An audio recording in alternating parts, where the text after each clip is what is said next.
Hello everyone, it's Dylan from Yugioh Everything, and welcome back to another Yugioh VRains episode review. This time, we will be discussing episode 26 of Yugioh VRains. Now, I do want to apologize that the channel has been kind of inactive recently. I think the last video that I posted was about 5 days ago, and it was the episode 25 review, which was late. Just to be completely honest with you guys, college is really kicking me in the ass right now. The classes have just been very difficult, and like all the projects and all the essays are literally due like at the same point in November. So November, I'm taking kind of an unofficial, like, I don't want to say break, but November might be a little light on videos. I haven't covered a cast list or summaries in a long time, and that's because I've just been studying for exams the last couple of Tuesday mornings, and I still plan to do the Ending 2 breakdown, which I promised I would get to last weekend, and I just have not had time to do it, so I really do want to apologize for that, but I do promise that, you know, once winter break comes, which is in like a month and a half, I will be back to uploading constantly, and that could still happen later this month maybe, but for now, the uploading might be a little more light on this channel. You can follow me on Twitter for updates, but the reviews, you know, are still something that I do want to do, and I do wake up every morning to watch the episode, and I've allotted time, even though I've allocated time pretty much every week throughout the semesters now to do these videos, but this semester for some reason has been very difficult. It's my second last semester, so I guess that's the reason why, but I am excited anyway, moving on to talk to you guys about this episode, the final part of the Owie, the Blue Angel versus Vyra duel. And what did I think of the episode?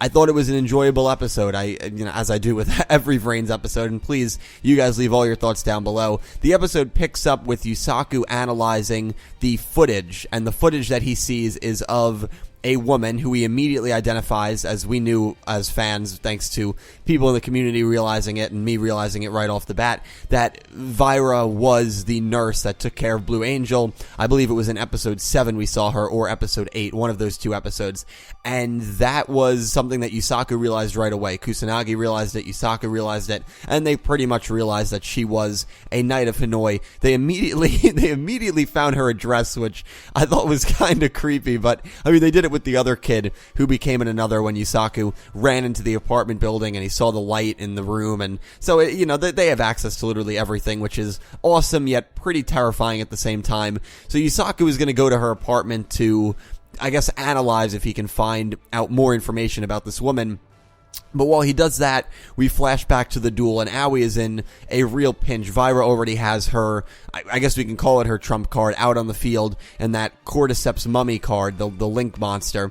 Blue Angel's deck is pretty much destroyed because if she summons any monster with less than 2,000 defense points, it immediately has 0 attack, and I believe the effects are negated as well. So, and the chances that you're going to draw a monster with 2,000 defense that has the ability to be summoned without tribute is almost impossible. I'm not sure if there's any card like that, so there definitely is a couple cards that have like 2,100, but for her to have a card like that in her deck, it would be so convenient, and obviously that wasn't going to be the way that she was going to overcome this issue.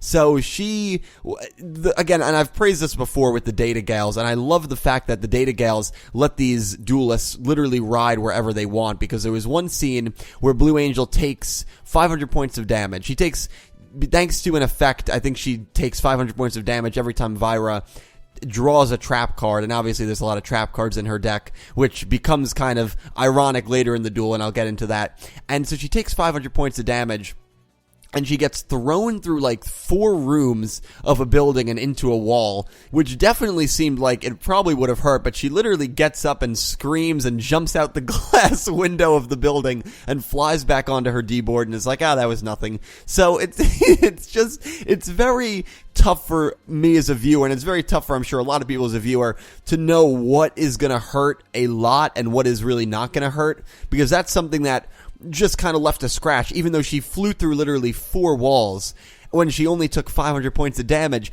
There's a point later in the duel where Vyra is able to attack directly because she uses a trap card that literally cripples Link monsters, not just monsters with less than 2,000 defense, lowers their attack to 0, and gets rid of their effects, and Blue Angel takes 3,000 points of damage, 6 times more than the 500 points of effect damage, and yet she doesn't even budge off her board.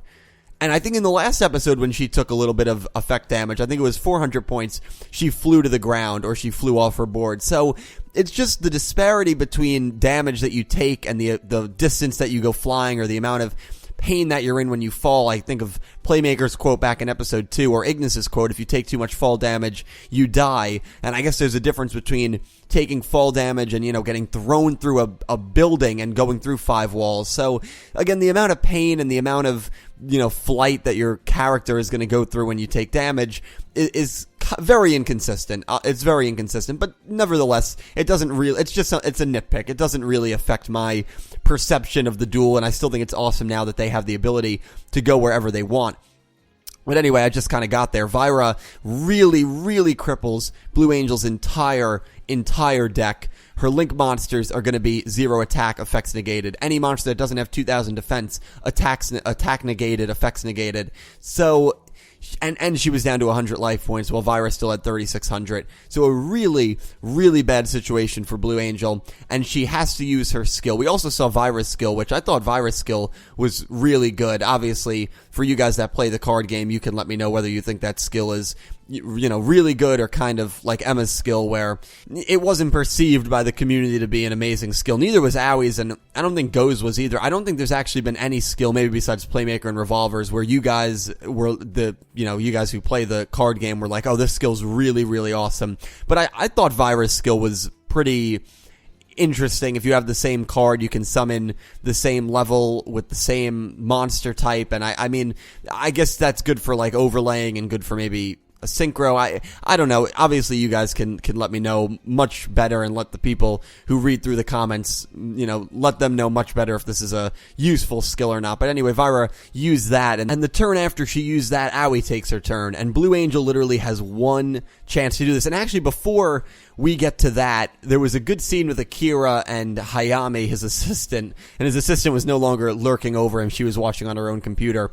And Akira was like, I can't watch this anymore. I'm going into Link VRains to stop this duel. And he's clearly aggravated. He's clearly very annoyed with the situation, and obviously concerned as well. And Hayami, just completely uncharacter-like for her, because from my perspective, from the viewer's perspective, all she is this crazy fangirl who's obsessed with Akira, and he can't do any wrong. And she literally stands up to Akira for Aoi, and is just like, a big brother's role is to watch till the very end and support his sister.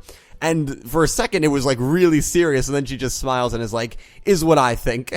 And she is low-key becoming my favorite girl in Yu-Gi-Oh! VRains. She's just, every time she's on the screen, I can't help but smile. She's awesome, and her message, similar to Emma's message when they went into that computer, gets through to Akira, and that prevents Akira from interrupting the duel. So, we can give the assist to Hayami here for Aoi's eventual victory. Obviously, you've seen the episode, and she does end up pulling out this duel, which was a very, very important and another good win for Blue Angel. But how did she get to that win? Well, it was honestly an extremely, extremely lucky move, because she uses her skill. Vyra draws 3 cards, and if Vyra just draws 1 trap card, this duel is over. Vyra's the winner. Blue Angel is another. She's back in a coma. She's back in another coma. No pun intended. And Vyra fails. She completely drops the egg and draws 2 magic cards, and I believe Giant Germ, which was another callback card to the original Yu-Gi-Oh! Era, Yu-Gi-Oh! Duel Monsters. I believe Kaiba used that card, right? So it might not have been Giant Germ, but it looked like Giant Germ, which is actually really, really, really awesome. So 2 callbacks in Vyra's deck to early Duel Monsters, which is cool to say. Not early Duel Monsters, early Yu-Gi-Oh!, which is the original Yu-Gi-Oh! Duel Monsters.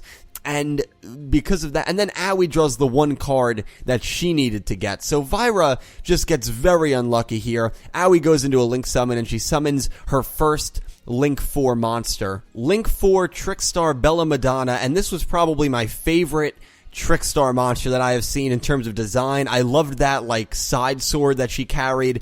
I actually do really like the design of the Trickstar monsters, especially the ones that look kind of innocent, but at the same time, that they are not, they're not here to, have a good time. They're here to literally kick ass, and that I thought was perfectly exemplified by Bella Madonna's design. Really, really loved her design. She comes out, and this changes the entire duel. Even Vyra calls it her trump card, and it really is Blue Angel's trump card. She's able to destroy a monster on Vyra's field. She's able to make it so that her monster, her Bella Madonna, is not affected by any other card, so she doesn't get that, destructive, paralyzing effect that all the other monsters get. And she's able to use the card that paralyzes all the other monsters to paralyze Vyra's monster. And so Vyra's monster, her Link monster, goes down to 0. Thanks to an effect by Bella Madonna, Aoi is able to inflict 1,200 points of damage before attacking to Vyra, getting her life points down to 2,400.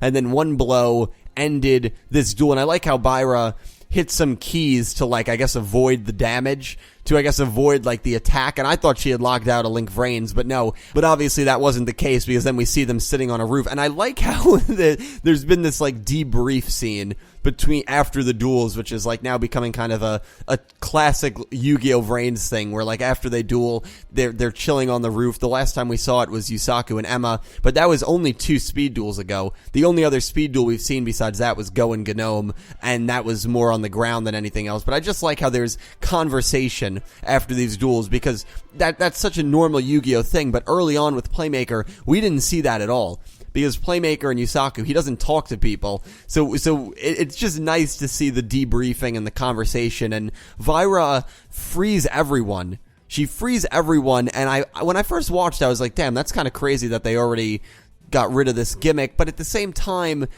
Yusaku pointed out that she felt guilty, or Kusanagi pointed out that she felt guilty, which we know she felt guilty. We know she isn't really all evil, and we kind of could infer that. And she says that Aoi reminds her a lot of herself, which is cool, and I want to know more about.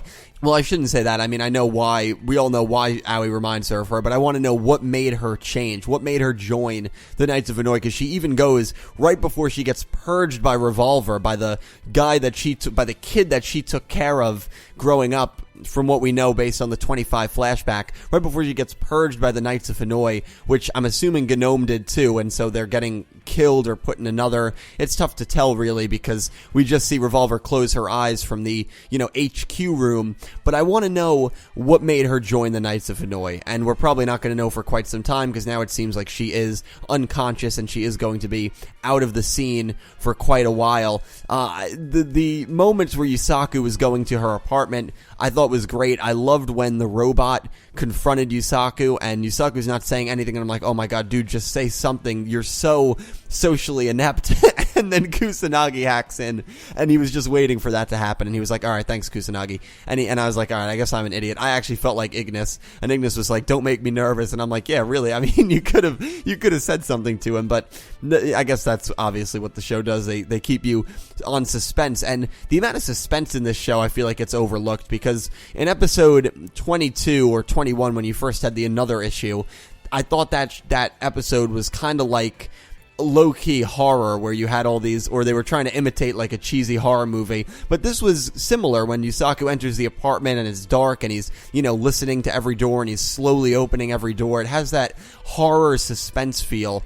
And we know they go into the room with Aoi's nurse, with Vyra in her real form, but she doesn't enter. She doesn't log out of Link VRains. She leaves Link VRains, but she doesn't log out, because Revolver obviously purges her and I guess turns her into Another, because then Yusaku says we have to call an ambulance. So who knows where they're going to go from here. Next episode looks great. Naoki is dueling, which I cannot wait. Obviously, I'll give more thoughts on that if I do a summaries video, but I cannot wait for that episode. It looks like he'll be taking on Faust, and at the very end, Yusaku is extremely, extremely concerned, as he should be. So guys, let me know all your thoughts down below. Let me know if you enjoyed the duel. Let me know if you're happy Blue Angel won. Let me know if you thought the Another issue kind of ended maybe too quickly, or if it was understandable because of, the inner guilt that Vyra showed. But even with that guilt, if you maybe wish she didn't do that and didn't release all these victims so that the stakes were still high, even though I'm sure the stakes will still be high going forward. And I'm very interested to see how Faust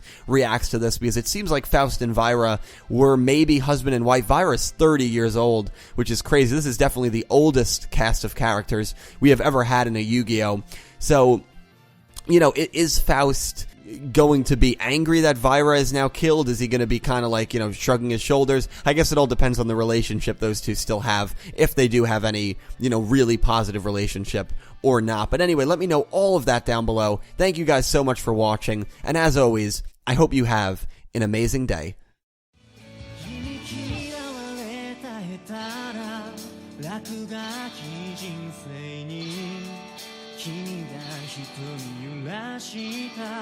一人じゃないんだって生きていてよかった